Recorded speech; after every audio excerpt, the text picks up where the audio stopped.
New Thinking Aloud is presented by the California Institute for Human Science, Mind, Body, Spirit University, a leader in fully accredited in-person and online U.S. college degree programs in the topics we cover here. Visit their website at cihs.edu.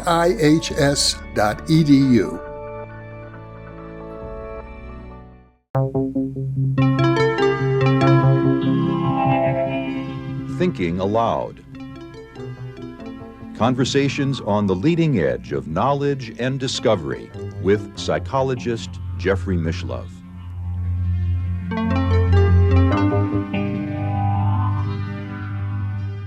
Hi, I'm Dr. Devrilyn Katz, guest host for the New Thinking Aloud, produced by Dr. Jeffrey Mishlove. And today I'm bringing you an interview with Dr. Robin Taylor. Robin Taylor has lived all over the world in exotic places. He was studying at the University of Edinburgh with some of the greatest minds in parapsychology, including Chuck Honorton, Bob Morris, Rick Berger, and he studied the ganzfeld, autoganzfeld. He specialized in sports psychology and then has gone on to live in Fiji, where he developed a school on his own, independent school.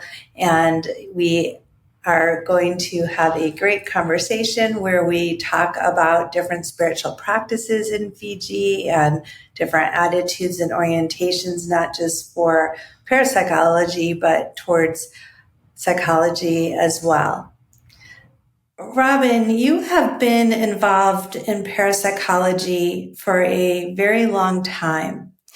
And I would love to hear how you first got started in parapsychology and then talk about some of the people that you worked with, because these days there are a lot of new people coming into this field who really don't know the names of the early pioneers and the impact that they had.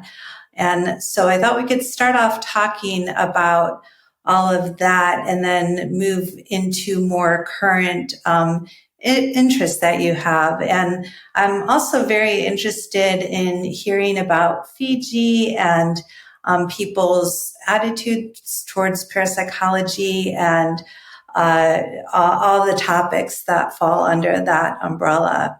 So yeah, how did you first become interested in parapsychology?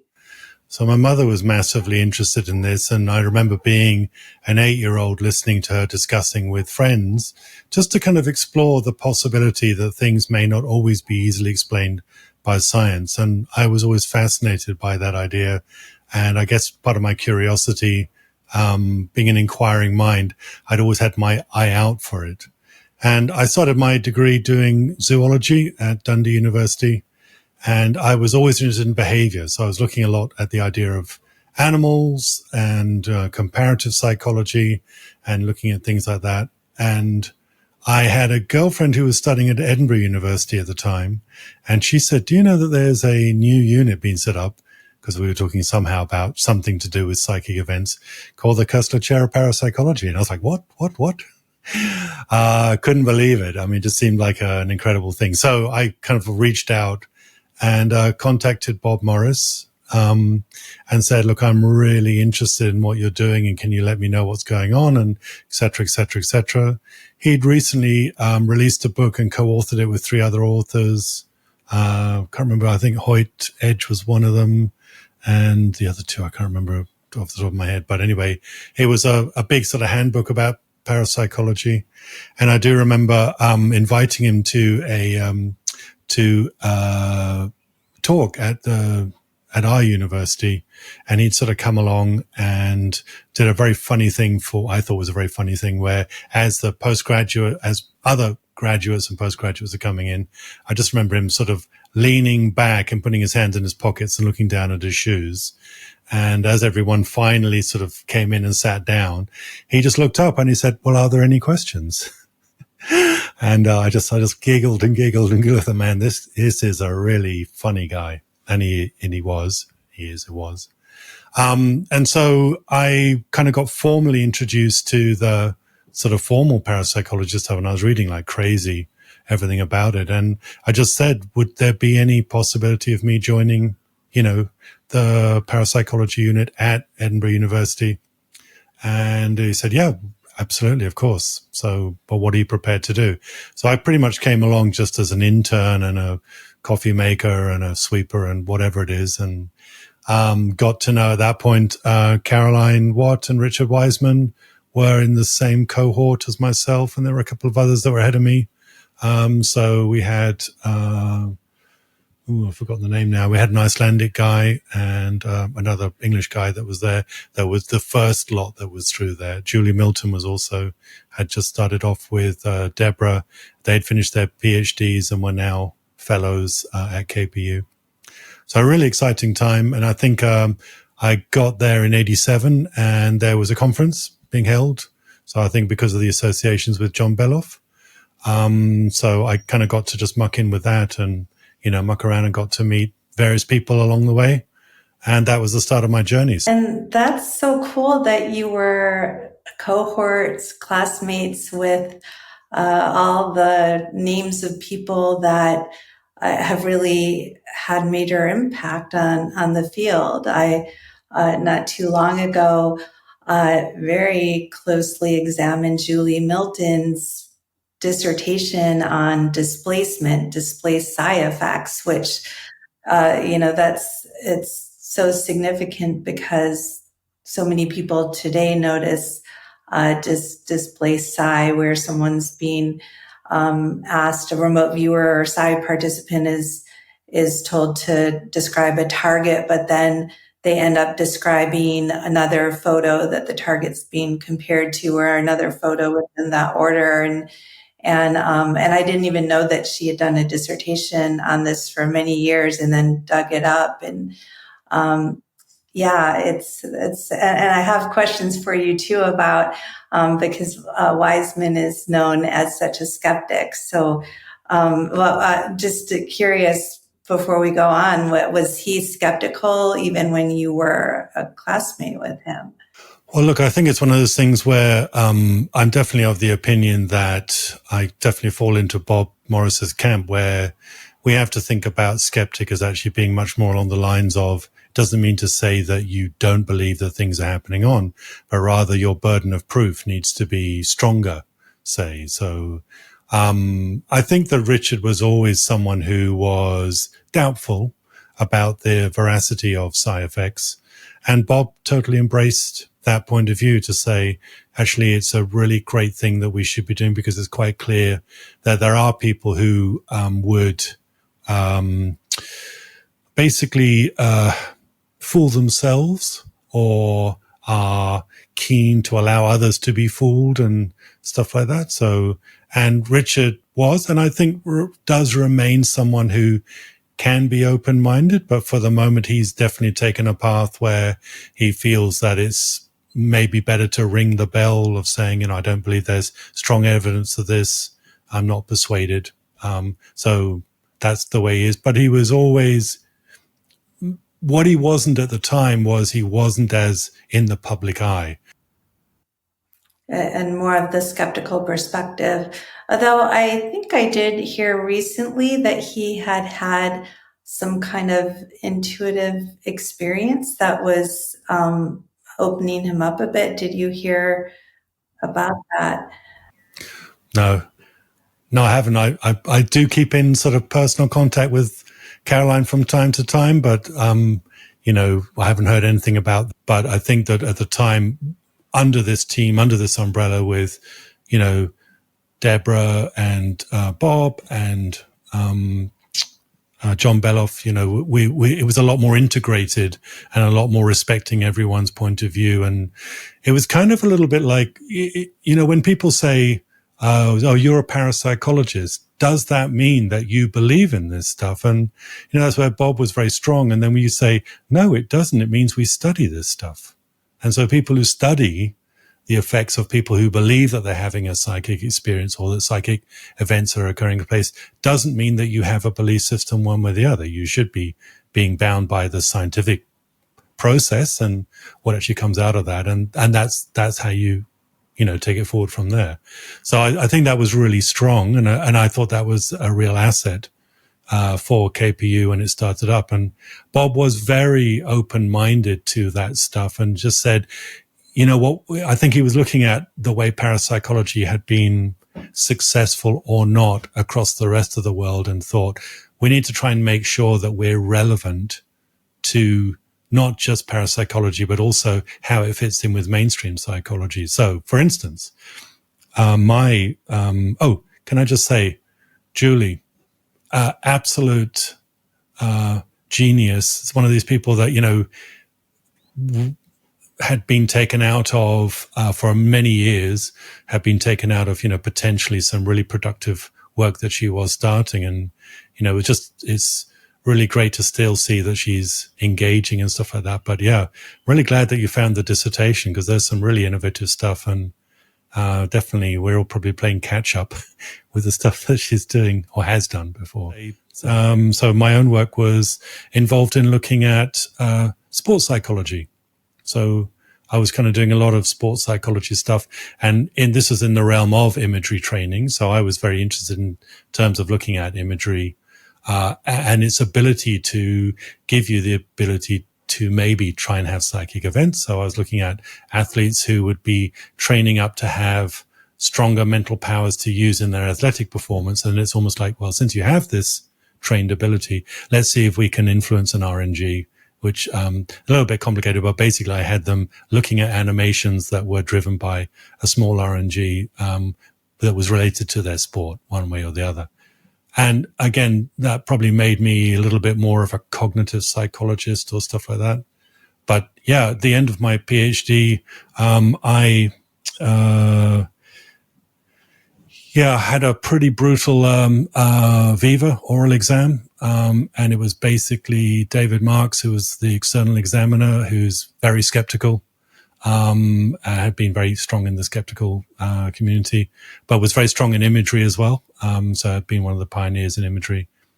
And yeah, Bob was completely, let's go for it. Let's, if we can persuade someone who's skeptical about again, it's not about the results of your PhD, but rather the process of doing a PhD, then it's a strong one, isn't it? So yeah.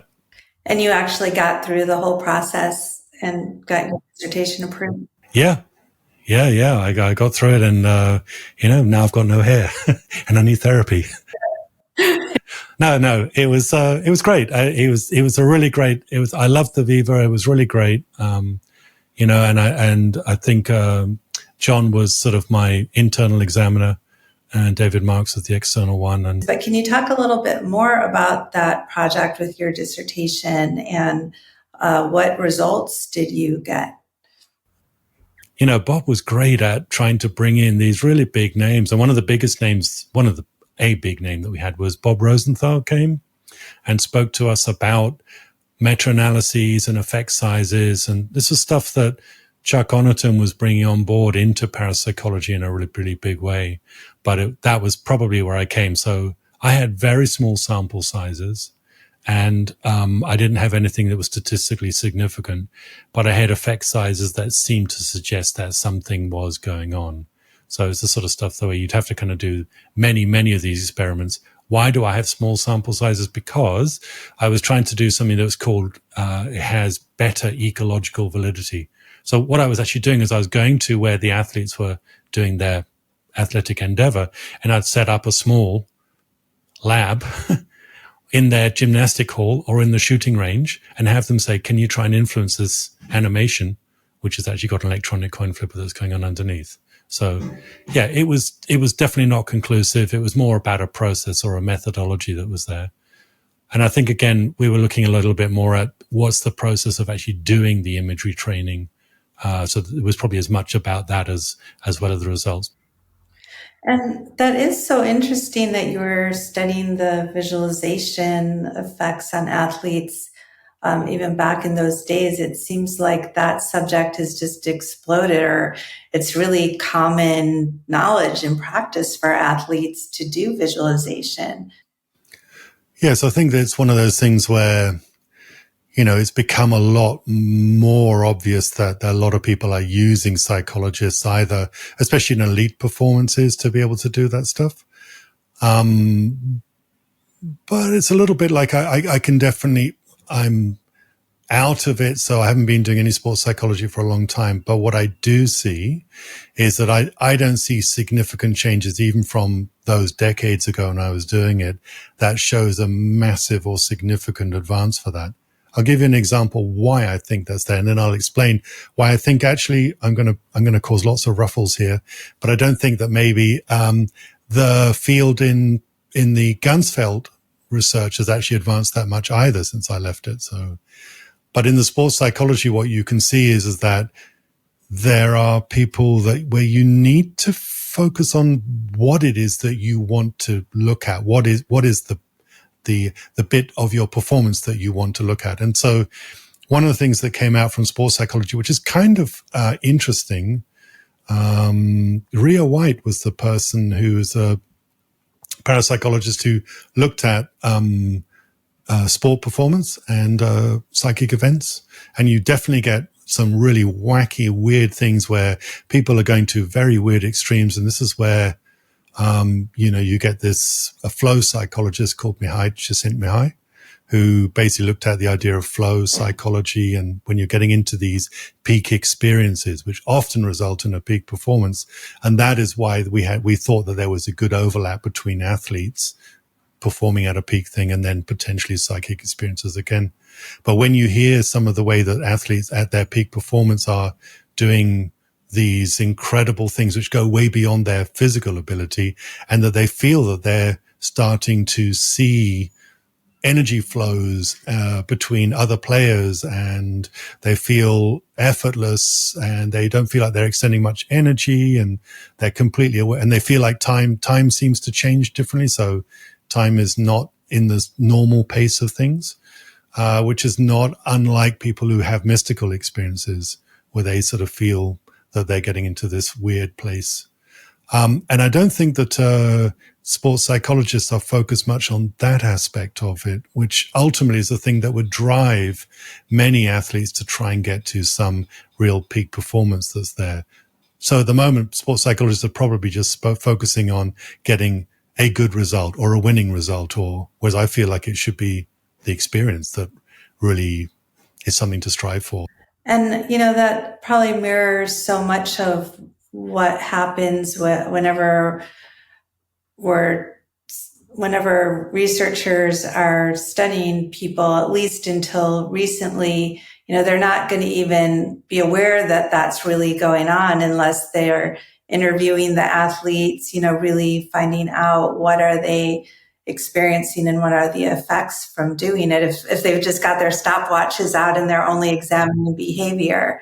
And, it is starting to change a bit in parapsychology, but there's a long way to go as far as, just even researchers taking an interest in what participants are experiencing in their minds and consciousnesses. It's, we're starting to see a little bit of advancement. I think it would be really good to get behind that whole methodology and that's where I don't see much advancement in terms. I mean, people just basically tell you what to do, but it's a bit like someone saying, well, just do better. And you kind of go, oh, okay, but how?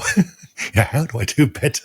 So when someone says, well, just visualize this, like, how do you do? Where I don't think that haven't seen much, so I dip in every so often and I'll kind of just quickly do a review of what I think the last piece of, and about every 5 years, I'll just kind of go back in and see if there's anything there. So whenever the last review was, it's probably one's coming up for me now.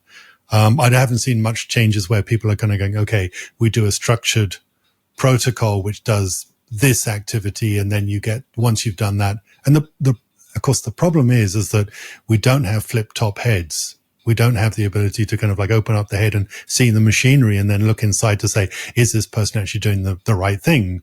Whereas let's say if you're in a gym or you're doing some, calisthenic sort of exercise, you can have a coach that actually says, no, look, you need to do it this way.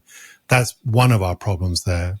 But I think there are other areas that are really interesting, such as in lucid dreaming research, which I think there are protocols that you probably can bring out a structured process that you can't quite flip top the head, but you can get some understanding about where that would look at. And I just haven't seen that in the sports psychology literature at the moment. I think it's very results orientated again. You're right. It would be interesting to look at whether there are more peak experiences, unusual flow experiences that are happening there.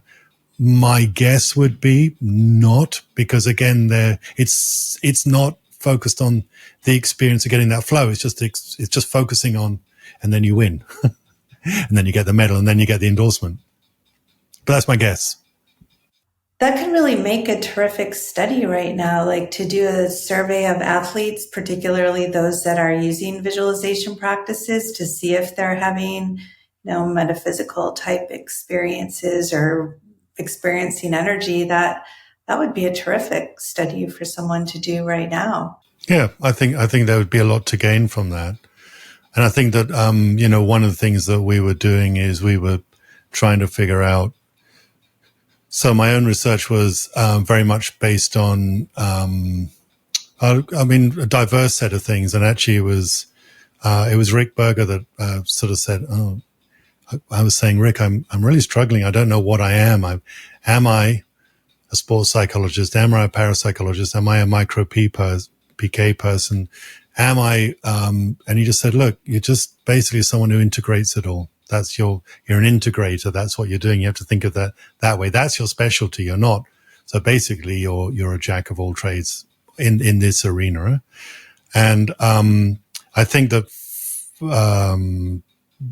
one of the things that I did learn, let's say, because when KPU was being first set up, and it's funny because I do it even today. So in our school that we have here, so I work in this primary and secondary school now, and I'm always telling the teachers we should not ask the students to do anything that we're not prepared to do ourselves. And that was Bob's mantra. So we spent a lot of time doing visualization exercises, relaxation exercises, guided meditation, stuff like that. So yeah, it was really special because it says we were asking our participants to do that. And that was, again, a big change where we were talking about participants rather than subjects. For certainly British psychology at the time, that was a big change in the way we perceived the people that were doing that. And yeah, I mean, there's so much that comes out from that about the methodology and the way that you're trying to work with people to set up the right environment. And I think that kind of maybe brings me on to how after I finished my own work, then I was employed by KPU as a postdoctorate, trying to work with. So Chuck had sort of lost his funding from where he was at PRL and came across to us and started setting it up and brought Kathy Dalton along. And I was the person that was in charge of trying to generate new targets for the autoganzfeld that was there. Both Rick Berger and Mario Favoglis came across and, helping to also give us insights as to what was going on. And yeah, it was a really exciting time to be talking with those people and getting to hear how they'd set up the ganzfeld originally. Yeah, absolutely. So I think that one of the things that, there's a whole chain of events, but, starting with, Maimonides' dream research that was done by Stan Krippner, that led on to Chuck basically developing this, ganzfeld where you're effectively trying to get people to habituate to sight and sounds where they don't see anything or hear anything because they've been exposed to either white or pink noise. And that means that they're not able to focus on anything in particular. They're not looking at edges or contours or things like that. And the idea is that you would actually be able to see or hear or feel or experience imagery that was not focused on the surroundings that were right around you. If you then have targets that someone is trying to push forward, so they're either trying to send a target, so you've got someone in a typical telepathy experiment, or it's sort of remote viewing things that you would look at it, so they might show some targets that were there. Then you try and make a number of targets, typically it's 4, very different from each other. And you designate one of them usually through a random process to say, okay, this is the target. The other three are dummies. Then the receiver, the person that's trying to get these psychic impressions or psychic things would basically say, oh, I'm feeling this, I'm feeling this. So they would basically give just a verbal thought train of consciousness as to what they're seeing. And after the session was finished, then basically they would have to try and judge which of the four targets were there. The autoganzfeld, because of some methodological problems, so that's where Chuck and his team, so definitely it was a bigger operation, but he was usually the lead author with that, was criticized because they were showing significant effects that were there. Chuck and his team decided, you know what, let's do something which takes out these criticisms. And so, one of the people that, again, Chuck was interesting, and he was prepared to engage with Ray Hyman to try and put together this, okay, this is a skeptical point of view, is answering these questions. And although I feel like I've got a way to answer some of them, but what would be a protocol if we were to do something to answer all those objections that you have? And that's how the autoganzfeld came out, where basically there was no chance of anyone trying to do something because all the targets were already automated. They were selected in a pool, but the choice was automated and the display was automated about which target was chosen and how it was displayed. And basically everything, there was very little interaction of people that were going on. So KPU had developed this. They definitely wanted to take that on as a way of looking at it. So they had they had a room built as a Faraday cage. It was suspended. It wasn't quite suspended completely, but it was definitely on things that meant that soundproofing was very good and stuff like that. And then there were connections that allowed us to basically listen to them give out their verbal mentation as they're just figuring out what's going on. Normally, to give that white noise, you could have headphones on like this, which are just displaying an audio white noise. And then we would have to cut out ping pong balls into half shapes and kind of use some cotton wool and stick it over the eyes. But the great thing about that is it's basically it's a translucent material that would basically diffuse any direct sunlight, any direct light that you got into basically a glow, just a amorphous light source.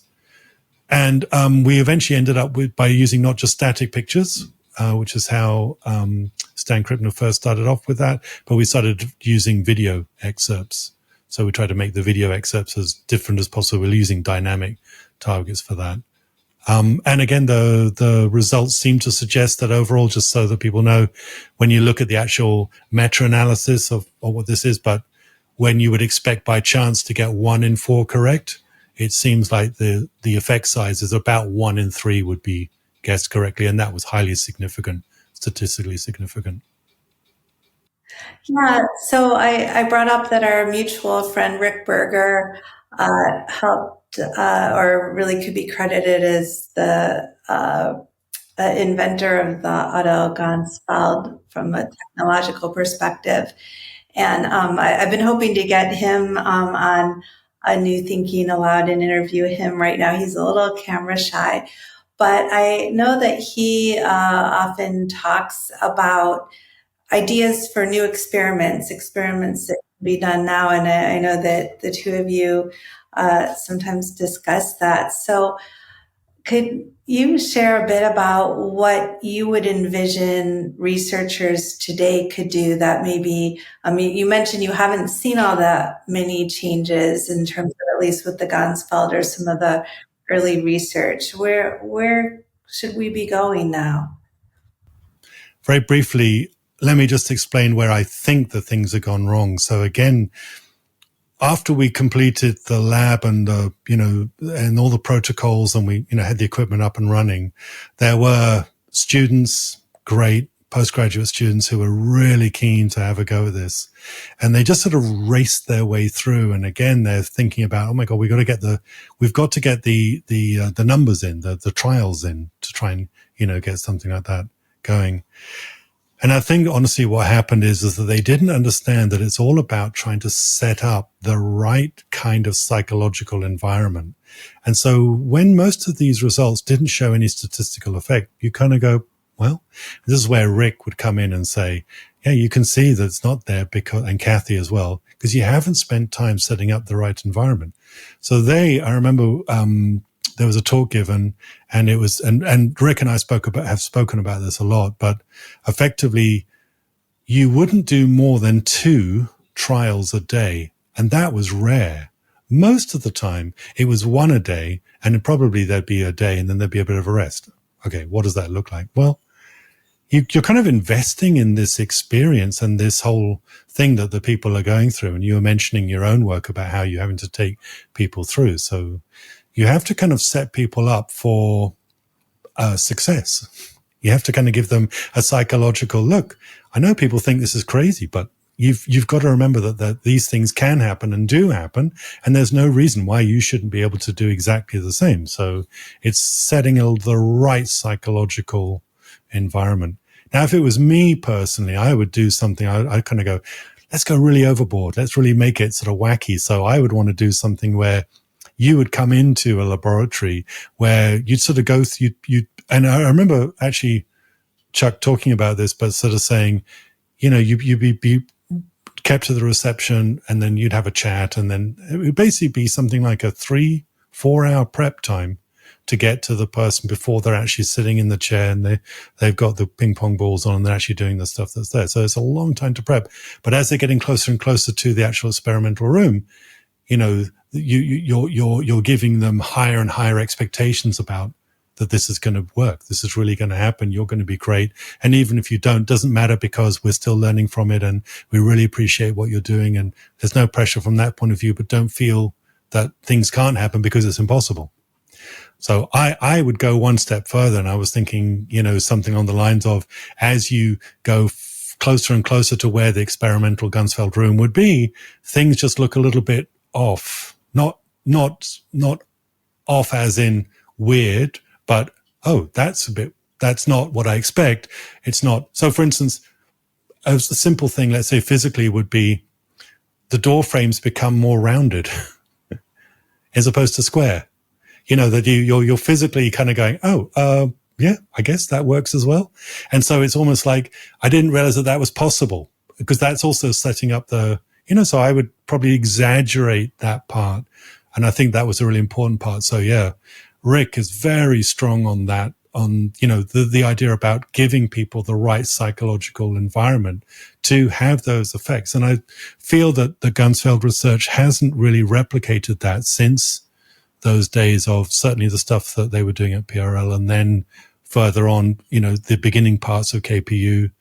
So it was almost like people just rushed into it too quickly, because they were trying to, once again, we're getting to this idea of proof-orientated research rather than process-orientated research. So they just wanted to see the effect, and then they're surprised that they don't see the effect, rather than, actually, no, just settle in. Settle in, relax, let's go into the process, and everything becomes a learning experience. Well, I've been teaching intuitive development for a very long time, and particularly with an emphasis on clairvoyance. And so many times during the week, I'm sitting with a group of students, oftentimes online, and I'll be leading them through a meditation. A lot of it's visualization. And, I do want to always give them step-by-step instructions of how to focus their attention. And then I hear back from them where they repeat what they experienced, like whether they felt like they followed along, or maybe what I suggested didn't quite work for them. So then they modified it and had a different experience. And, it's really coming together like that, and, testing out, but very, very precise visualizations. First you visualize this, and then you visualize this. And I've become aware that that's somewhat unusual, that, other practices, even with intuitive development, people might be given exercises to try, but then some of my students will come back and say, yeah, I, took this class, and, we had some fun exercises, or we had some great practice opportunities, but we didn't still get that, step-by-step instruction of what's happening in the mind. And I think it it does take that in a back and forth dialogue, to see what works and what doesn't and what other people are experiencing. But it takes a lot of attention and focus. I think the best way of describing it for me, but I'd be interested to hear what your impression is, but I kept on saying something like, I believe that everyone does have psychic abilities. I actually started, so I've probably gone about this the wrong way around, but I kind of figured out a theory and I haven't done the experiments to prove it. But as a zoologist originally, I definitely have a very strong evolutionary, aspect to it. And I kind of wanted to develop, and I did develop a theory, which I then published, which was an extension of PMIR. So psi-mediated instrumental response theory. So I had a different acronym, but it doesn't matter what that is, but I'll get to it eventually. But I kept on saying it's a bit like psychic ability is like creativity. So imagine if you bring in an artist. So you bring in, someone who's Picasso, and you say, look, Mr. Picasso, before we start, do you mind if we put an anal probe up you because we've got to check for cheating, and, we've got to put sort of certain goggles on you, and we've got to do this and that and the other, and all the spotlights are on, and there's lots and lots of people around you, and here's your paintbrush, and you can't move your arm more than this and that because that's our scientific profile. Okay, go. And then you wonder why he's going to go, are you crazy? So, that I don't know. That does that speak to what you're saying? It's like we're missing out on that in our attempt to be scientific, and we think that everything has to be. We're actually missing out on it. It's about the intent behind it, and I think that's again coming back to the ganzfeld, where the care and duty that the ganzfelders, the original ones, and then as Chuck and Kathy were trying to develop it. Back in Edinburgh, is just this idea about just taking the time to do that, because these are much more like being creative. And so therefore you have to have that creative space. And I do believe that, one of the books that I love is Conjuring Up Philip by Kenneth Batchelor. So yeah, I love that book. And it's not by Kenneth Batchelor, but it's based on Batcheldorian theory. But basically you want to allow the possibility of these things occurring. And once you feel like you're getting a strong enough response, then you can start to slowly introduce the protocols that will cut down alternative theories. And I think that's one of the things that definitely remains with me, is just that Bob telling me very early on and said, I love this field, parapsychology, because you're doing such intense mental gymnastics. You need to be aware of the normal channels that people can do it, but it looks like it could be psychic, which again speaks to someone like Richard Wiseman coming in and saying, well, this could be this, it could be this, it could be this. But on the other hand, be open to the idea and not just be so rigid, to be open to the idea of the possibility that it could occur. And that's why I think that it is probably the ultimate science in terms of having to have that ultimate gymnastics. So you're on a very, very thin beam, the ladies' beam routine, or, some guy doing a high bar. It's like, you just get it slightly wrong and then you're all over the place. Yeah, I'm so glad you're saying this. And first of all, that idea of changing up the environment, because so oftentimes I think the blocks that people have psychically are just the belief system, that says, how can I be in one reality and experience myself in a certain way and then just suddenly be super psychic? It's like, even when people are, the mind can't quite fathom that. It's very bizarre. So to start to change things up just a little bit, bringing them into a different reality would be a great preparation technique. And, what you're saying is exactly what I've been saying, not about the ganzfeld, but about the field of remote viewing, because it's the same thing. I've been part of groups where instead of just having viewers do even like 1 or 2 trials a week, which seems to be, even 1 trial a week seems to be ideal for people that have busy lives and maybe are doing sessions from their home and submitting them by email. But instead, there will be either researchers or this is very big in the field of associative remote viewing where people want to use remote viewers sessions to help make predictions about future outcomes of like stocks or sports. And, whether they're trying to get to a certain number for the stats purposes, or they're trying to get predictions to make money, they want so many trials a day or per week. They're using self-judging instead of independent judging, which I'd like to get your opinion on, but, I've found that leads to displacement. They're doing all sorts of practices that really go against what the original people who came up with remote viewing, such as at Stanford Research Institute.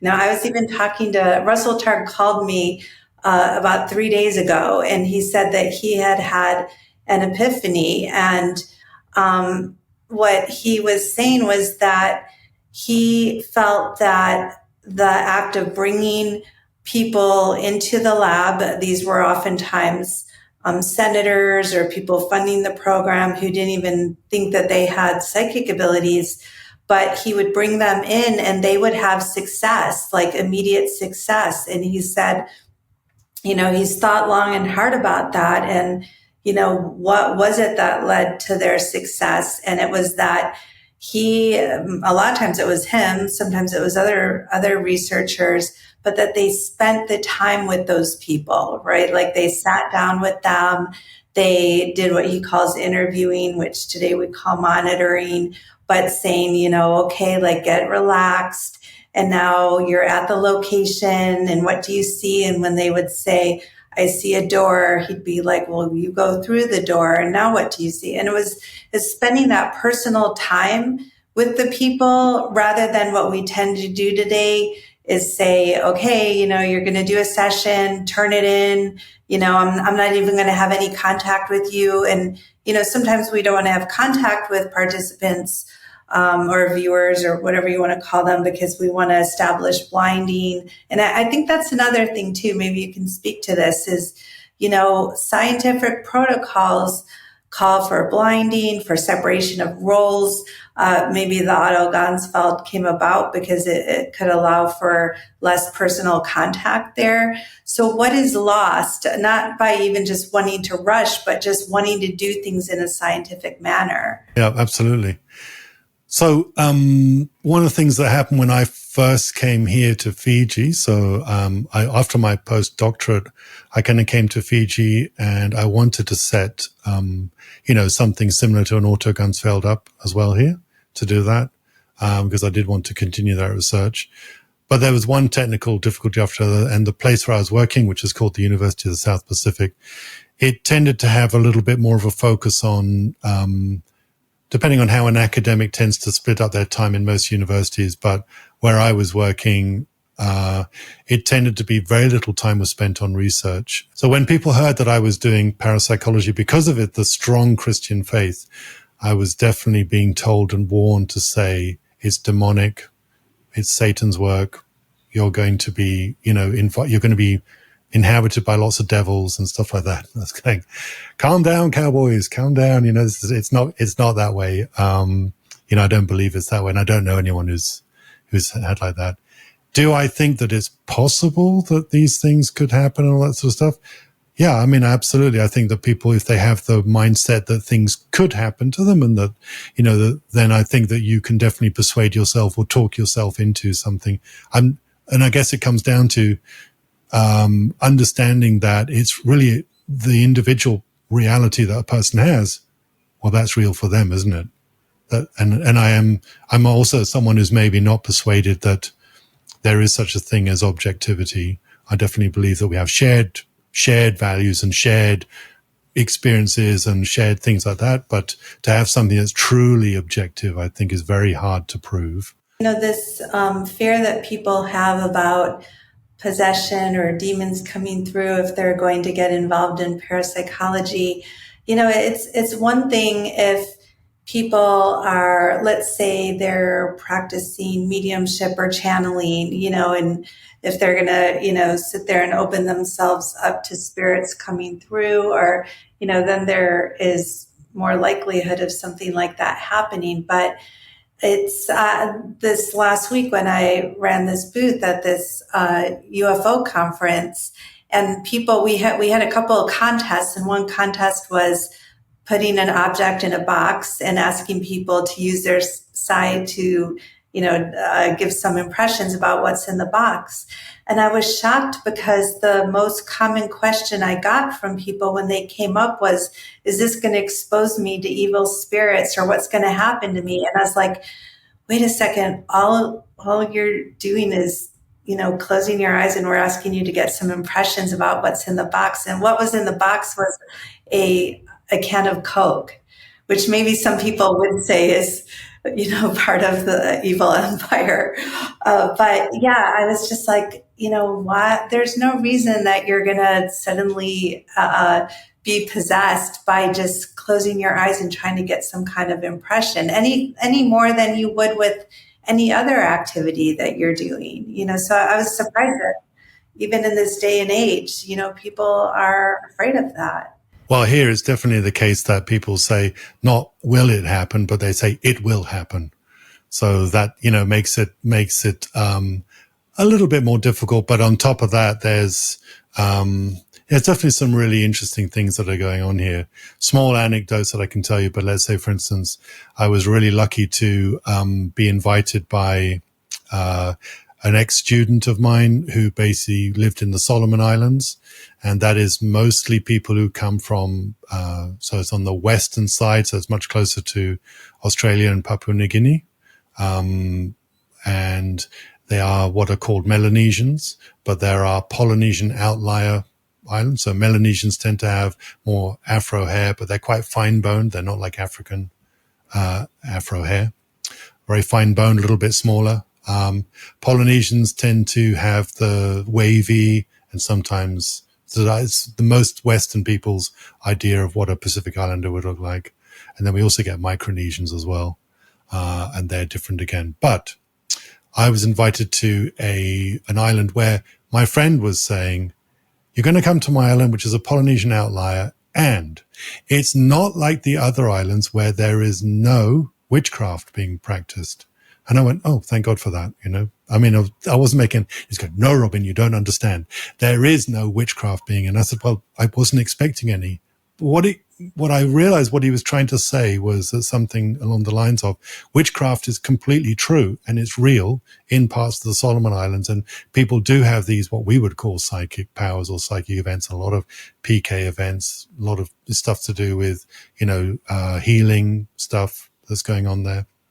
And he was trying to say, but we don't allow it here. So basically we're witchcraft free. So in other words, please come to our island. You don't have to worry about being hexed or being whatever it was. So, that, and I'm thinking, well, wait a minute, I'd like to go to those other islands to find out what's going on.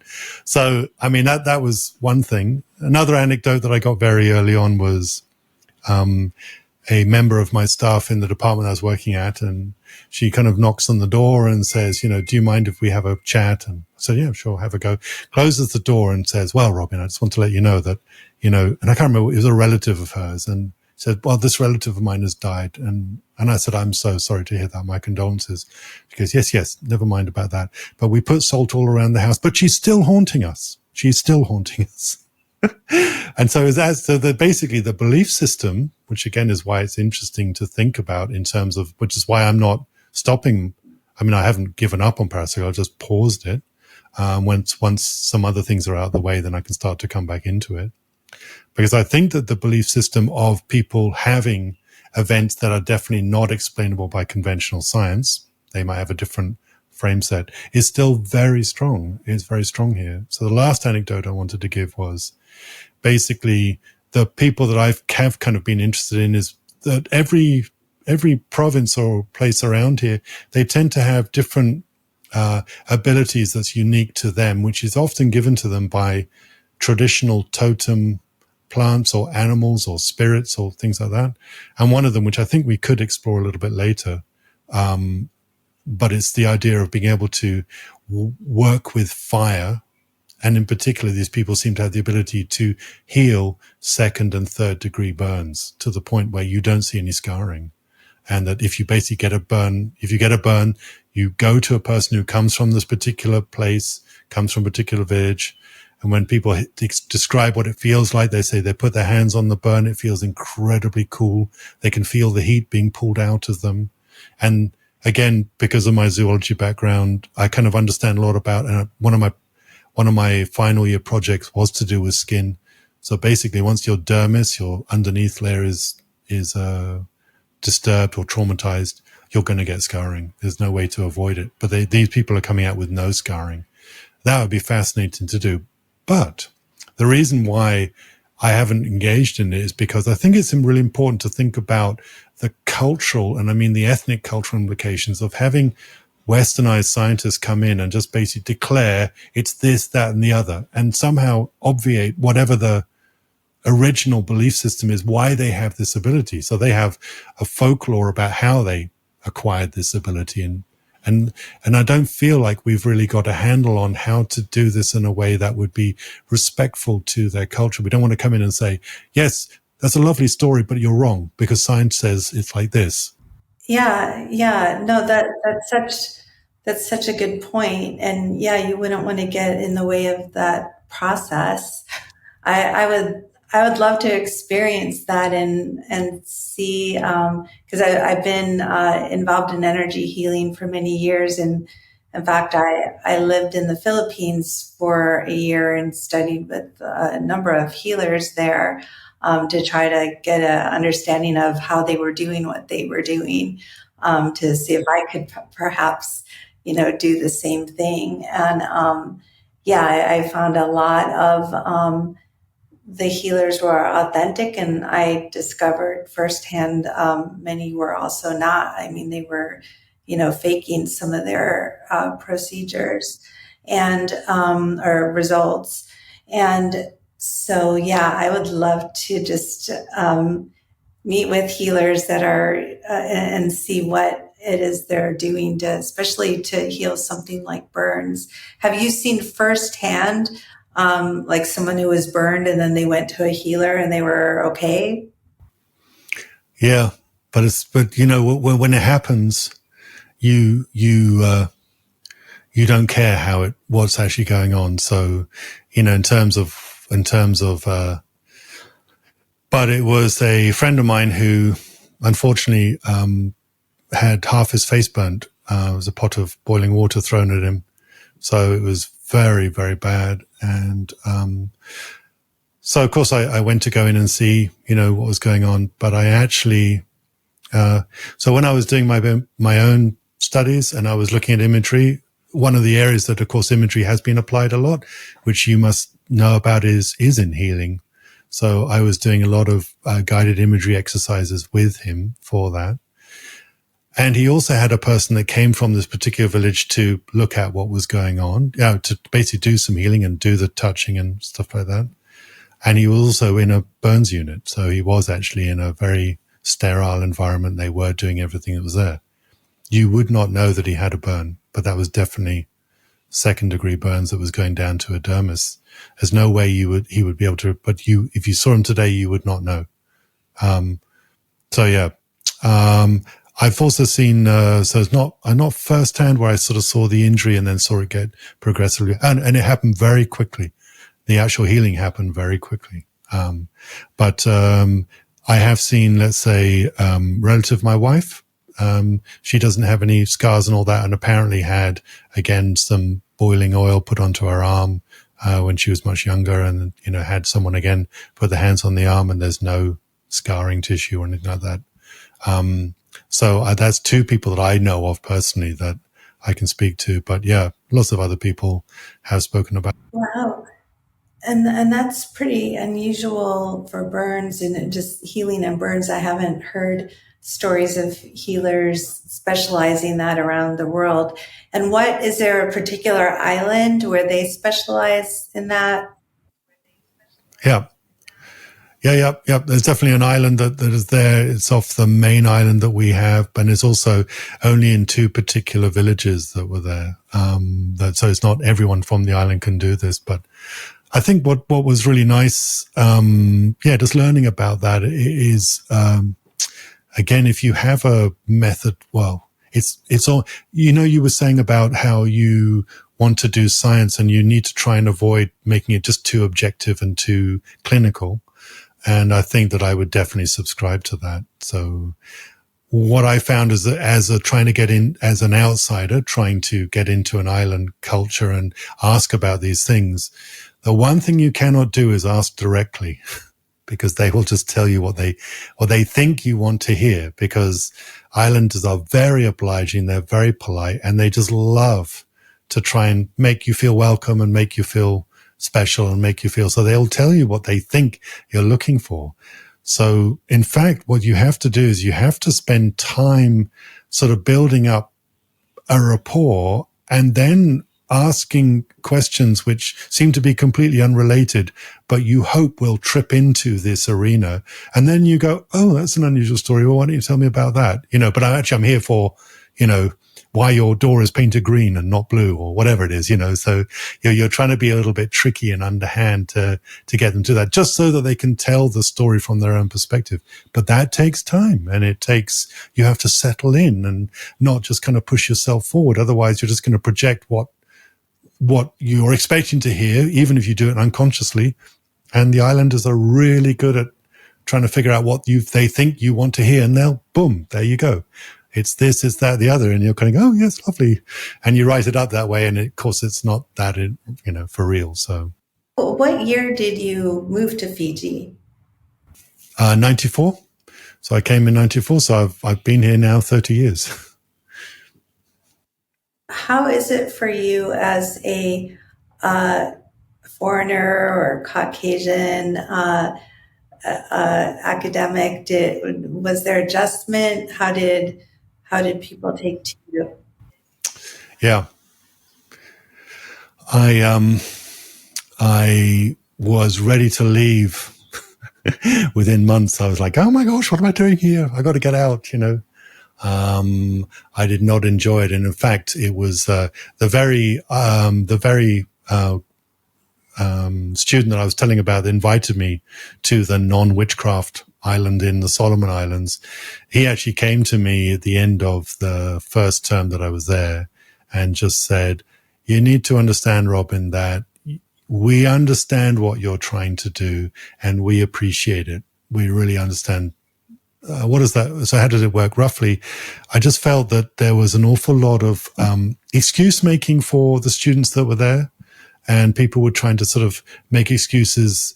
So I guess many of the academics who were expats were coming in and were at the end of their academic life. And so it was almost like a retirement plus job. So I was an experiment in terms of coming in so young and being, I remember my head of department saying, oh, well, you're definitely an experiment. And I was going, oh, tell me about it. Everyone says that. But they said, no, in terms of being so young, we want to see if that makes a difference. And so, I've sort of basically campaigned to bring in someone who's younger. Were they hoping that would motivate more students? I guess they were struggling a little bit because they were just starting up the Bachelor of Science Psychology program anyway, and that they were a little bit worried about the idea about trying to bring in people who basically were just going to sit back and not try too hard. I think when you're younger, you have a hunger, and sometimes some academics, unfortunately, they kind of lose that hunger. They're not, they're to kind of try things and to explain things and just be excited, about their field and stuff like that. I think it was probably something on those lines that they wanted it. And so it did take me a while to adjust, partly because it's a small island state and you had to kind of understand that things didn't quite operate the same way. So if I wanted to, let's say, go to buy a computer game, I would go to the cloth and thread shop, which was selling, threads and needles and stuff like that. Why? Because their son, the shop owners, was massively interested in a particular computer game. And so they had like a small section that was there. Otherwise, you wouldn't go to a computer shop. There weren't that many computers in the first place when I first arrived. So there were definitely adjustments that you had to make. And I was also very keen to not be part of there is a significant expat community. So Fiji kind of sits at the crossroads around the South Pacific. And I was, in fact, at the University of the South Pacific, which is one of 2 regional universities in the world. And it sounds really exciting when you explain it, but basically it's 12 countries that are contributing to it. They've got 3 campuses. So they've got one here in Fiji, they've got one in Samoa, and they've got one in Vanuatu. They've also got outreach posts for distance education as well in some of these other places I'd never heard of. Niue, Tokelau, Marshall Islands, Kiribati. I'm like going, hey, what? No idea what was going on. So the students were amazing. The students were fantastic. And that's the one thing. So I did 3-year contracts and loved it and just, thought it was great. But I was definitely not enjoying the experience in terms of how the leadership and the management and things were going on, that they were, in my opinion, trying to emulate too much Western style universities and not playing to the strengths. So yeah, I eventually left out and, but I feel like you do get accepted if you're prepared to muck in and do things. So one of the things I have done, let's say, is I got involved in some consultancies and advisories about, of all things, forensic psychology, particularly working with prisoners. And I live not too far away from a low socioeconomic area. And I was working a lot with the youth hall that was there. And then you feel, I'm working with youth to try and figure out how to empower them and work something through. And I do remember having this weird experience of that there was some funding given by the Australians, and they wanted to do an audit and basically a monitoring exercise about how well these programs are going. And so they set up a thing where this youth hall was done, and they brought in the youth groups from around in this area. And I think it was 2 young people who were there to try and do a question and answer type thing and basically try and get information from the group. And I was said, you need to be part of us. You need to, because we don't understand always what they're saying. So I'm sitting there, they were sitting, because there's most seating in a group in the traditional Pacific Island countries would be cross-legged on a mat. So, and then outsiders, because they're not used to that, so people will try and be kind to them and put the chair up there. So they're already elevated a little bit, not quite on a platform, but they're elevated by sitting up. And I'm sitting on the mat with everyone else listening in. And I'm thinking, man, I can see I've been in their position doing similar types of things. I've done evaluations for other types of organizations that need to have something done.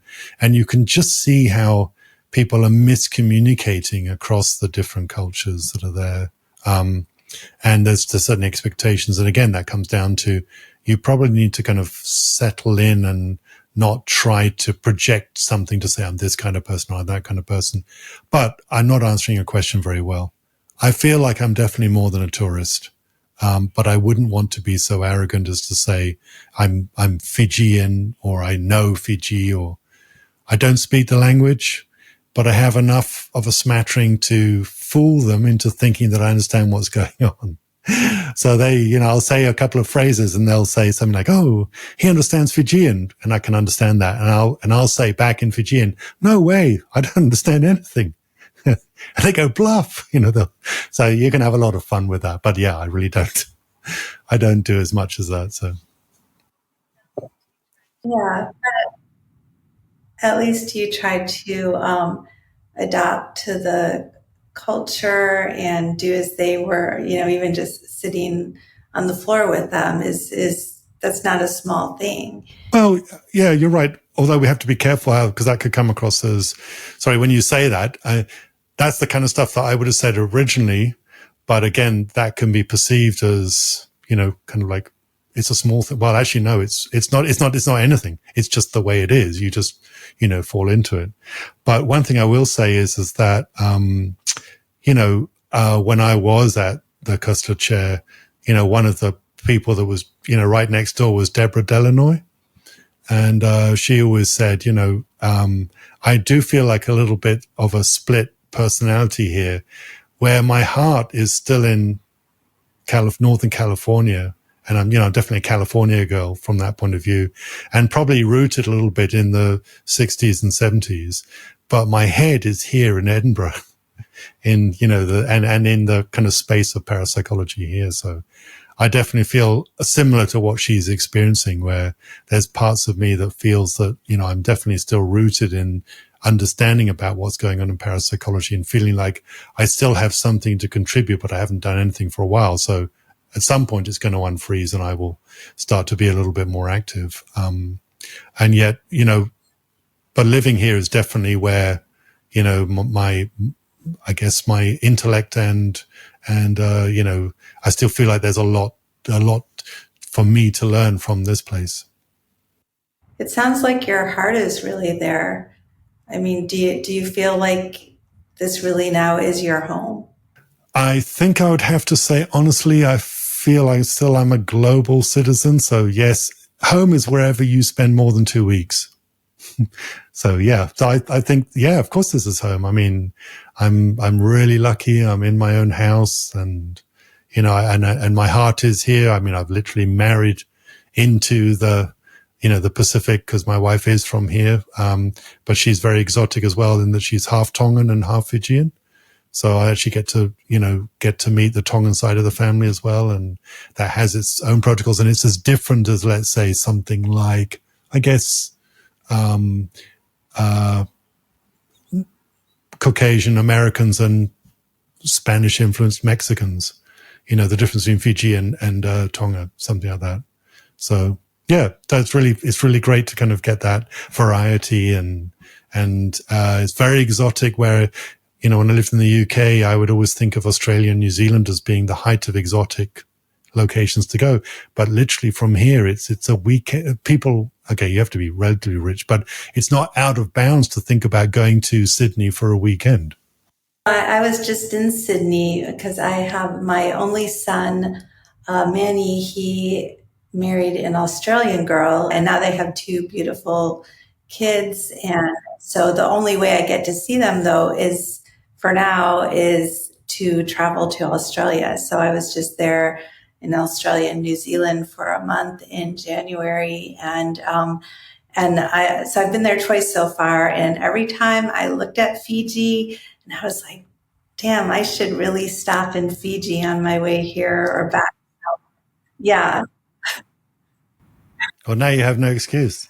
Now you know someone here, and so now we can organize something. So when you do come through, definitely you should come and stay, and I'll show you around. I'd love to show you some of the things that's going on there. And who knows, we might even see some people who come from the place where they do the healing for burns.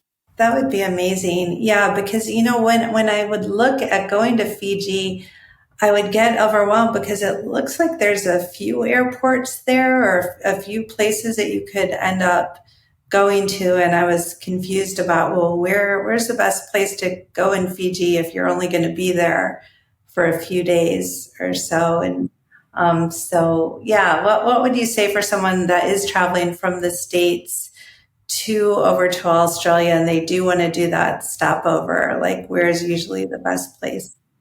So I have to say that, normally it depends on what your expectations are and what you would like to do in Fiji. But most people think of Fiji as being, that's surf, palm trees and, turquoise waters and lagoons and stuff like that. And it's definitely here. All of that is here. And you definitely get the stereotype of that.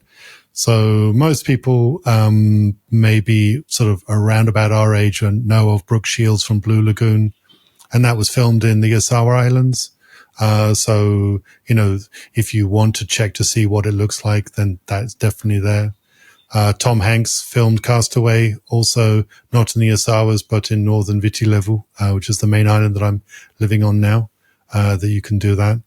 But if you go to a place called Nandi, then you definitely get to the western side, and that tends to be where you get the typical tourist resort. So if it's just a question of, I'd like to see, the typical surf and palm trees and lagoons and stuff like that, then you'd be wanting to land in Nandi and then move from there. But I personally, I think it's one of those things where if you want to be a bit more adventurous and you want to get out of the tourist scene, then we need to talk something a little bit different. So you might go, there's 3 main islands that are there. So there's this one, Viti Levu. There's another one called Vanua Levu, which is also big. And there's some lovely stuff that's going on there in one of the towns that's there. A bit sleepier, but a little bit more authentic. And then probably the one that has, just in terms of sheer spectacle and stuff like that, is another island called Taviuni. If you're into diving and stuff like that, like you say your son is, then Taviuni has got some spectacular signature dives that anyone who wants to kind of get these signature global dives in, you'd want to go to Taviuni and do the Somosoma Straits, do the White Wall, do the Rainbow Reef. These are things that are written about in dive magazines. So yeah, definitely. And for me, the magical part is the interior.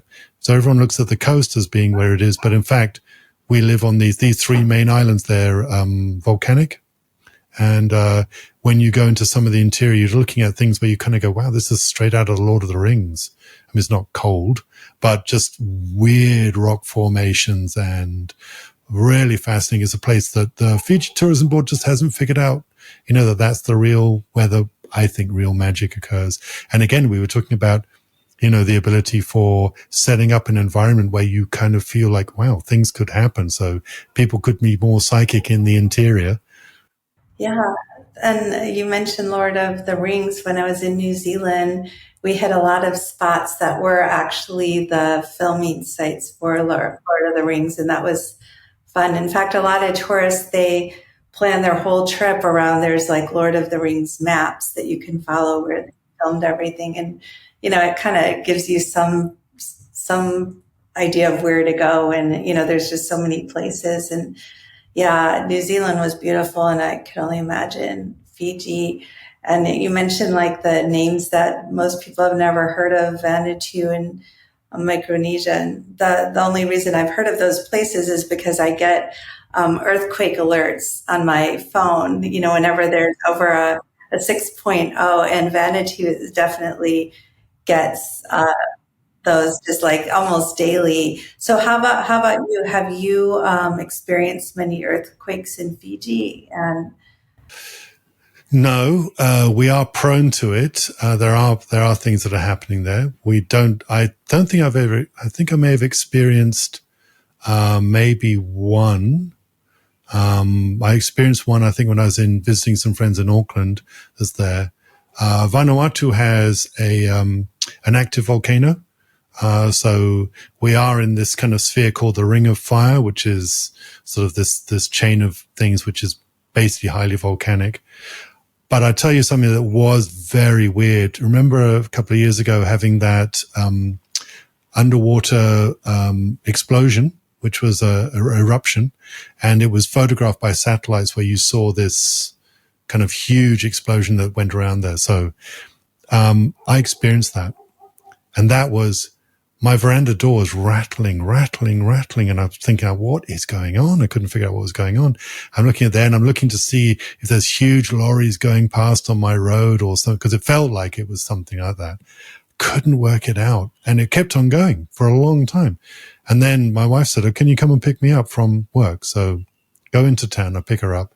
And the way where her work is, there was some large glass panes that were there, and they were vibrating. I could see them wobbling, and I was going, what is going on?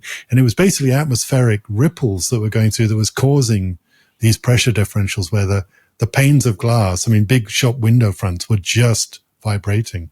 And that was the Tongan volcano that had been, you know, thrown up. And then a couple of weeks later, we had all this pumice that was on our shores and stuff like that.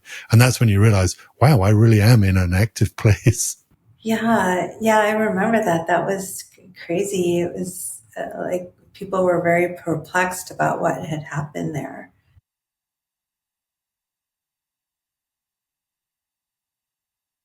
Well, one question I had, going back to like metaphysical phenomena, and I just even recently did an interview with a director of really a couple wonderful Bigfoot films called Flash of Beauty. And so I was wondering, do they have Sasquatch or Bigfoot there? Does anyone or anything comparable? No, but they do have something called Veli, which is, and actually this is a phenomenon. They're given different names around the different islands, but check this out for something a bit weird, which would be along there. But it's basically fairies and or leprechauns. That's the best. They're basically small people who have magical abilities. And so these Veli were apparently here before the first humans settled, and that some of the oral traditions speak about when they arrived that they had to try and cope with these magical beings that were there. So we don't have a Sasquatch or anything big, but we do have the small ones. And yeah, I mean, given that I think it's in Borneo, we had the Homo, what's the one that was the Hobbit one? And do people actually say that they're seeing these beings, these fairy leprechaun? Though these stories have definitely died down, and again, I do feel that's one of those things where, as people become more westernized, that they tend to have more rational explanations for it. So it might not occur from that point of view.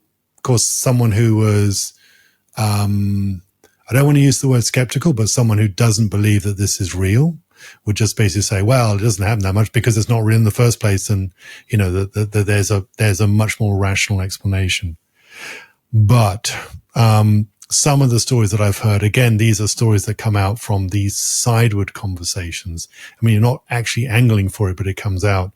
But one of them would be, I do remember someone saying that they had experienced a Veli because it was a relative of theirs that basically gave birth to a baby that was kind of hairy, and at 6 days old sat up, started talking, and then got out of the cot and ran away over the hills. So, yeah. Oh no! And they said, did that person say?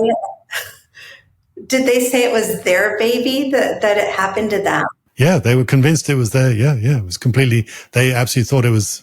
They completely thought it was their baby, and they couldn't. I mean, they just knew that something wasn't quite right and stuff like that. And then the baby is completely fluent and speaking to them in Fijian, and then sort of saying, "Okay, well, you know, I'm out of here. Thanks." Kind of something along those lines. I mean, they're all, because again, there's this kind of weird thing about they've got the Christian overlay, so they're all going, "Oh, Satan," and you know, "Get thee away," and blah blah blah. And so, let's say we were to take this as, okay, this could be something real is happening here.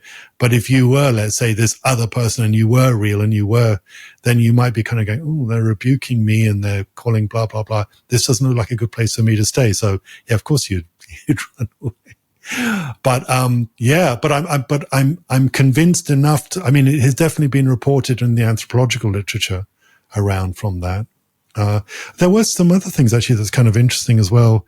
If you look at the missionary reports of how people spoke about some of the witchcraft that would occur for people that were, let's say, going into battle, they would often go through these initiation rites where they're jumping out of 30 meters, so a 100-foot tree, a 30-meter coconut tree without injury. You know, they go through this initiation. So often you have to kind of go through an initiation rite, and that is supposed to make them impervious to battle and stuff like that. I heard about that, and I don't think I realized it was in Fiji, but yeah, like do they still do that? Because I think what I read was that there were men that were jumping off like right onto the ground, but that it had originally started with women that were doing this practice. Oh, no. I know what you're talking about. That actually is very interesting, but they're not jumping onto the ground. This is how bungee jumping started. It's in Vanuatu. So it's in one of the island groups right up at the top of Vanuatu. And, it's a really great story, but basically it started off with, domestic abuse. So, a husband was chasing his wife, who basically was threatening to basically beat her up. And so she ran up the tree and he's chasing behind her. And she sees a vine and ties it around her leg and jumps off.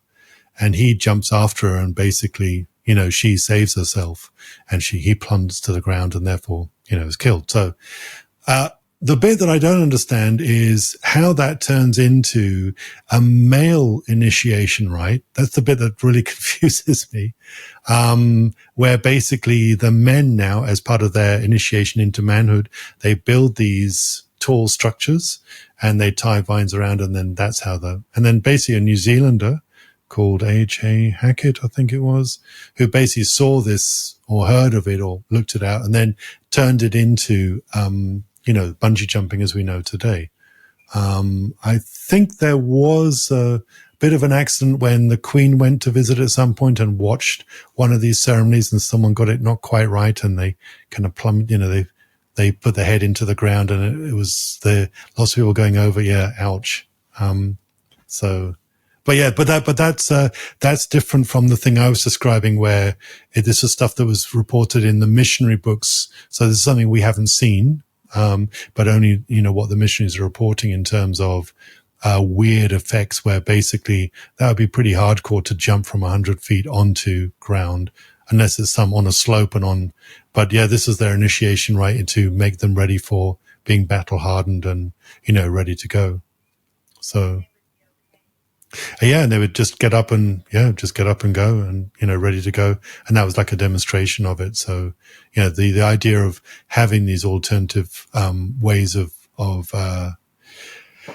initiating superpowers, so you're becoming I guess a shield of invincibility that was there. And I suspect again, a little bit of, you just never know. I mean, to me, it speaks more about, our ability the human body has amazing capacity to do things. And then again, back to, let's say, going back to trying to do something where you're trying to get people to be psychic. And so you have to build up the expectation. And again, in Fiji, you're going through these rituals, which allows you to jump out of trees or, walk across really hot stones or things like that. Yeah. I think I'd rather be initiated into a ganzfeld experiment or, have to just do a task like that. I know, right? I mean, it would be pretty amazing. But I would still say that there's definitely people who they have not discounted witchcraft as being something that could happen here, that people could still be hexed, they could still be. So, yeah. And obviously it's frowned upon. In the strongest possible terms because of the strong, Christian overlay. One question I did have is around psychology, because, we think of, some people might not accept parapsychology, but I think a lot of people don't realize so many cultures don't even really accept psychology. In fact, many cultures really don't even know what psychology is, or it really goes against their beliefs to say, if a family is having trouble to reach out to someone outside the family, that's just such a odd concept or something that they would never want to do. So I am curious for Fiji residents and natives, how they have approached the topic of psychology. I think that's a really great question. And the answer is something on the lines of, we have to understand that psychology is definitely has heavy cultural baggage, the way that when you look at mainstream psychology journals, it is very heavily Anglo-Eurocentric, especially, and even further, it's like Anglo-Eurocentric and white male student dominated, that area. So there are two areas where you could look at to give a different way. And again, people might not call it psychology, but there are inroads to that. So you could look at something called cultural psychology, which is basically the kind of worldview about how the mind works and how people behave from practices and belief systems that come from the different places that you live around in the world. So it definitely is that. And then the stuff that I got involved in a little bit, which was something to do with cross-cultural psychology, where you're trying to look for universals or absolutes or relative differences and similarities, where you're trying to look for, humans that have across, doesn't matter what ethnic culture that they come from, they still share these values, and how people might have a shared principle, but the actual way it's expressed might be different. If you present things in that way, then I think people here are quite accepting of that. If you try and come across as someone who's coming across in a very westernized way, for want of a better word, then it's not that they don't appreciate what you're trying to do, but they might misunderstand what you're trying to project or say or do. Either they'll accept everything you do without all the caveats, like, okay, but that's just a study, or that's one of, a whole spectrum of studies that's going on, or they dismiss it because they're going on their own cultural thing and say, well, that's relevant to you guys, but not relevant to me.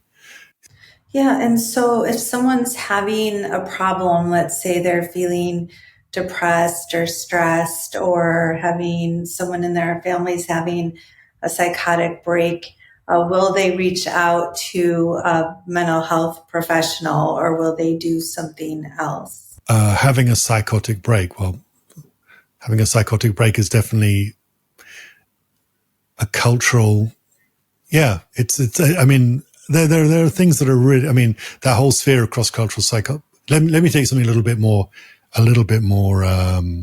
neutral or benign. It's not quite so exaggerated, but there are definitely people, let's say, around the world. But I understand, and I can't vouch for this to be true, but I understand that Japanese society, Japanese society as it exists today, that there aren't the anxieties that come about from two lifestyle changes that occur, especially amongst women.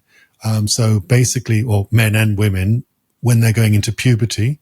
So I think for our westernized perspective, we tend to have that, it's the kind of teenage tantrums that we have. Teenagers are expected to kind of be rebellious, and you don't understand what I'm going through, and how could you understand? And, it's just not the same, and all that kind of blah, blah. And then for Japanese women, going through menopause.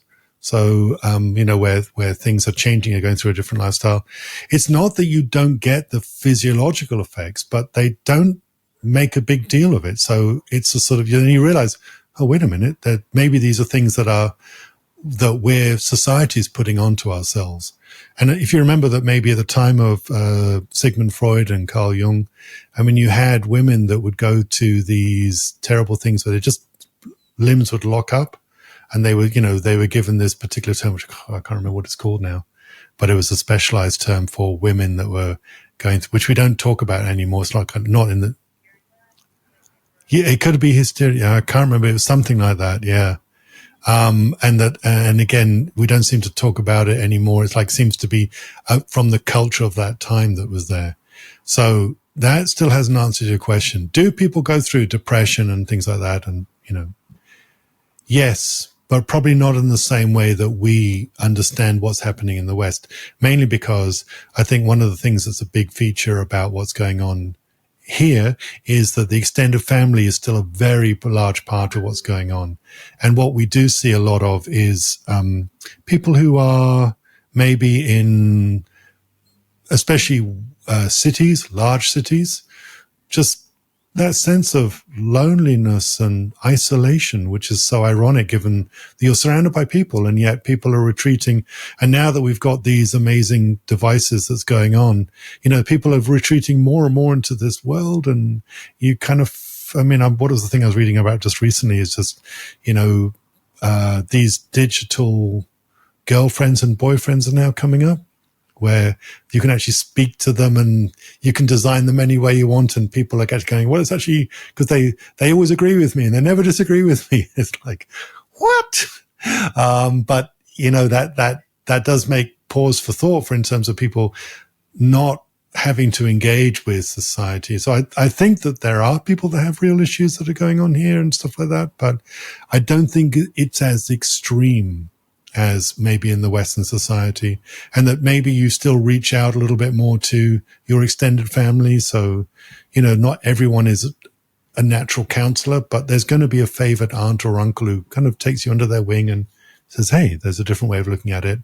And there's still cultural processes that you can, so it's not that things don't occur and that people don't need significant help that they could get from what we would call a mental health professional, but it might come from areas that it's more to do with within the community or something like that.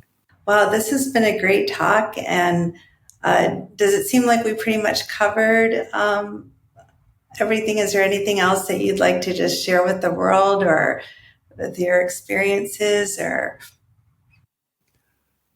even though I'm not doing active parapsychology research at the moment, there's not a day that I don't carry with me the wisdoms and the insights that all the parapsychology community has given me.